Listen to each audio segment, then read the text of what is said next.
Hello madam, நேத்து நான் ஆபீஸ்க்கு வேலைக்கே வரல.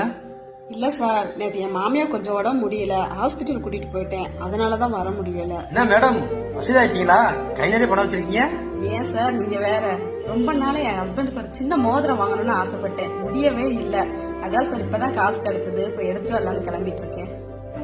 ஏன் மேம், 2 பேரும் ஒரே ஆபீஸ்ல வேலை பாக்குறோம், மாதம் சம்பளம் பார்த்தோன்னு டெய்லி புலம்பிட்டே இருப்பீங்க. அதுவா சார், நான் பார்ட் டைம் ஜாப்ல ஒர்க் பண்றேன், அதுல ஏர்ன் பண்ண மணி தான் இது. பார்ட் டைம் ஜாப்பா? அது எப்படி மேம் வேலை பாக்குறது? உங்களுக்கு மட்டும் இல்ல சார், அவங்களுக்கும் சேர்த்து சொல்றேன். இந்த ஜாப்ல வந்து ஃபுல் டைமாவும் ஒர்க் பண்ணலாம், பார்ட் டைமாவும் ஒர்க் பண்ணலாம். இதுக்கு 18 வயசுக்கு மேல இருந்தா மட்டும் போதும். கையில ஒரு ஆண்ட்ராய்டு செல் இருந்தா போதும். பாய்ஸ் கேர்ள்ஸ் யார் வேணாலும் ஜாயின் பண்ணலாம். ஹவுஸ் ஒய்ஃபா இருக்கிறவங்க, வேலைக்கு போய்கிட்டு இருக்கிறவங்க, படிச்சுட்டு இருக்கவங்க பார்ட் டைமா ஒர்க் பண்ணலாம். இந்த ஜாப் பெண்களுக்கு பாதுகாப்பா இருக்குமா? 100% சேஃப்டியானது அண்ட் கவர்மெண்ட் அப்ரூவ்ட் ஆனது. இன்னும் நீங்க டீடைலா தெரிஞ்சுக்கணும்னு ஆசைப்பட்டேன்னா கீழே தெரியுற நம்பருக்கு வாட்ஸ்அப்ல ஹாய்னு மெசேஜ் பண்ணுங்க.